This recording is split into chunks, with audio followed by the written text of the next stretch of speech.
ইয়া আইয়ুহাল্লাযীনা আমানুত্তাকুল্লাহা হাক্কা তুকাতিহি ওয়া লা তামুতুন্না ইল্লা ওয়া আনতুম মুসলিমুন। আল্লাহ তাআলা বলেন, ও ঈমানদারেরা, আল্লাহ তাআলাকে ভয় করো, ভয় করার মতো ভয় করো, মুসলমান না হইয়া মৃত্যুবরণ করিও না।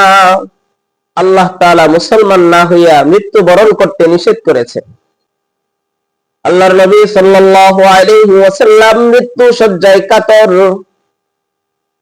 হযরতে আব্দুল্লাহ ইবনে আব্বাস রাদিয়াল্লাহু তাআলা আনহুর ছেলে ফজলকে ডাকলেন, ও ফজল,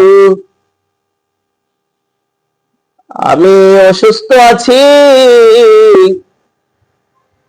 আমার সময় আর বেশি বাকি নাই, আমাকে একটু ধরে ঘরের বাহিরে বের করো, সমস্ত সাহাবায়ে কেরামদেরকে ডাকো, আমি সাহাবায়ে কেরামদের কাছ থেকে আমার সাথে কোনো লেনদেন আছে কিনা জিজ্ঞেস করব, কাউকে কোনো কষ্ট দিয়েছে কিনা, কাউকে কোনো আঘাত করেছে কিনা জিজ্ঞেস করব, যদি কারো কোনো ঋণ থাকে তাহলে ওই ঋণ পরিশোধ করিয়া কবরে যাইতে চাই।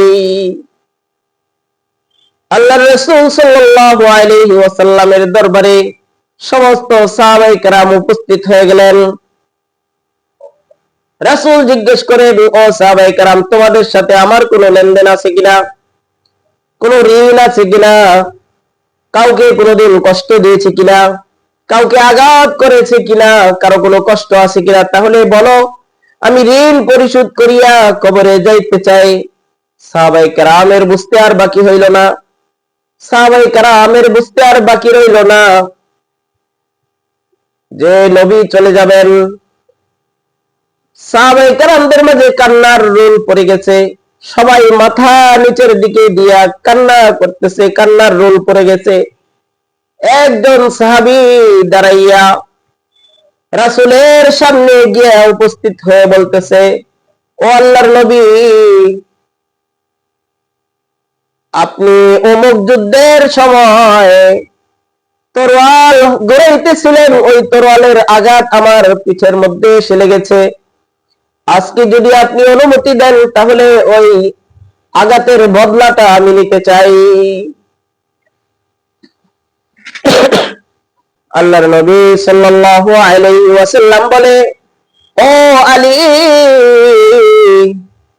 যাও যাও, ফাতেমার ঘরে গিয়ে দেখো ওই তরোয়ালটা আছে, অমুক যুদ্ধে যে ব্যবহার করেছি তরোয়ালটা, ওই তরোয়ালটা নিয়ে আসো। হযরতে আলী রাদিয়াল্লাহু তাআলা আনহু ফাতেমার দরবারে চলে গেলেন, ও ফাতেমা, অমুক যুদ্ধে ব্যবহৃত যে তরোয়ালটা রয়েছে রাসূলের ওই তরোয়ালটা দাও।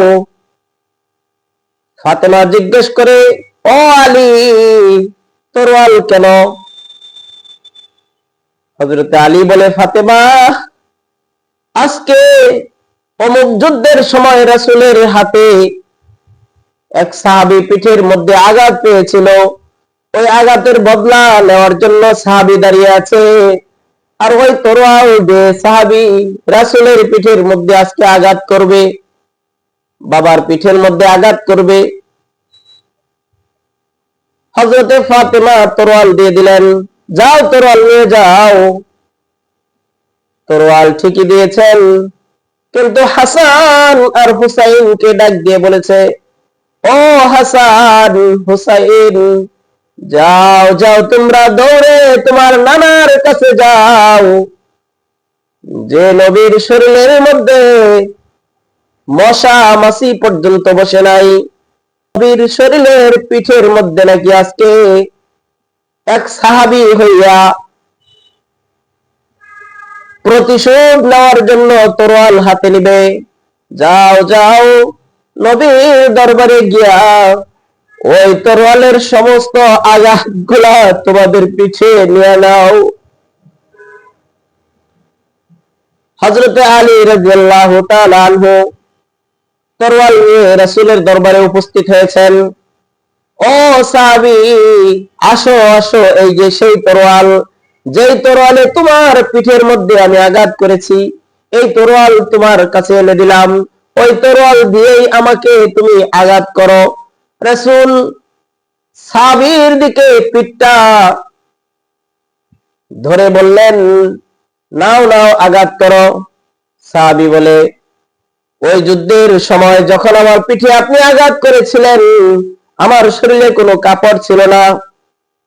আল্লাহর রাসূল সাল্লাল্লাহু আলাইহি ওয়াসাল্লাম সাথে সাথে কুর্তা খুলে ফেললেন, শরীরের যে জামা আছে, কাপড় আছে, এই জামাটা খুলে দিলেন। নাও নাও সাহাবী, আমার শরীরটা এখন কাপড়হীন আছে, বস্ত্রহীন আছে, খালি পিঠের মধ্যে, এই নাও তুমি তরোয়াল দিয়ে আঘাত করে বদলা নিয়ে নাও, তারপরও ঋণ পরিশোধ করিয়া আমি কবরে যাইতে চাই। সমস্ত সাহাবীরা কান্না করে মাথার নিচের দিকে দিয়া ঝুঁকাইয়া কান্না করতেছে। কান্নার রোল পড়ে গেছে। সাহাবীরা চিন্তা করতেছে, আরে ও সাহাবী, তুই কার পিঠের মধ্যে আঘাত করার জন্য সামনে এগোচ্ছিস? কার পিঠের মধ্যে আঘাত করার জন্য সামনে এগোচ্ছিস? কান্নার রোল পড়ে গিয়েছে। ফাতেমা কান্দে, সমস্ত সাহাবীরা কান্দে। আল্লাহর রাসূল হাসান আর হুসাইনকে সরায়া দিয়া বলে, ও সাহাবী, আমার পিঠে আঘাত করো, তোমাদেরকে মুসলমানিত্ব শিখাইয়া আমি নিজে মুসলমানিত্বের গুণ অর্জন করে কবরে যাইতে চাই। যখন জামা খুলে দিলেন, সাহাবী আস্তে আস্তে সামনের দিকে অগ্রসর হয়। একেবারে কাছে যাওয়ার পর সাহাবী রাসূল সাল্লাল্লাহু আলাইহি ওয়াসাল্লামকে জড়ায়া ধরলেন আর মোহরে নবুয়তের উপর চুমাইতে লাগলেন। সুবহানাল্লাহ। আল্লাহর রাসূল সাল্লাল্লাহু আলাইহি ওয়াসাল্লামকে সাহাবী বলতেছে, ও হাবিব, ও রাসূল, ও আল্লাহর নবী, আপনি দুনিয়া থেকে চলে যাইতেছেন, কোথায় যাইতেছেন? আমাকে কোথায় রেখে যাইতেছেন? জীবনে কোনো আমল নাই, জাহান্নামের উপযুক্ত হয়ে যাব, জান্নাত পাবো কিনা জানি না, আল্লাহ আমাকে জান্নাত দিবে কিনা জানি না। ও নবী, আপনি কোথায় যাইতেছেন? আমার জীবনে কোনো আমল নাই, সুতরাং কৌশল করে আপনার মোহরে নবুয়তের উপর আমি চুমাইতে লাগলাম।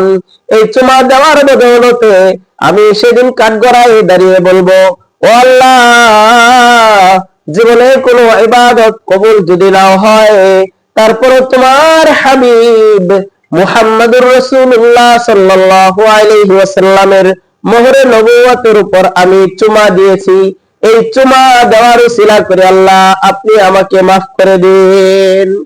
সুবহানাল্লাহ, আল্লাহু আকবার। নবীজির সাথে সাহাবায়ে কেরামদের কত ভালোবাসা ছিল, আর আজকে আমরা নবীজিকে গালমন্দ করলে, নবীজিকে কটূক্তি করলে, নবীজির জীবনের উপর কলঙ্ক লেপন করলে, কলঙ্কের দাগ লেপন করলে আমরা ঘর থেকে বেরিয়ে নারায়ে তাকবীর, আল্লাহু আকবার স্লোগানটা দিব, এতটুকু ঈমান আমাদের বুকে নাই, এতটুকু হিম্মত আমাদের বুকে নাই। আজকে নবীজির জীবনের উপরে কলঙ্ক লেপে মুসলমান আমাদের ঈমানের কি হালত!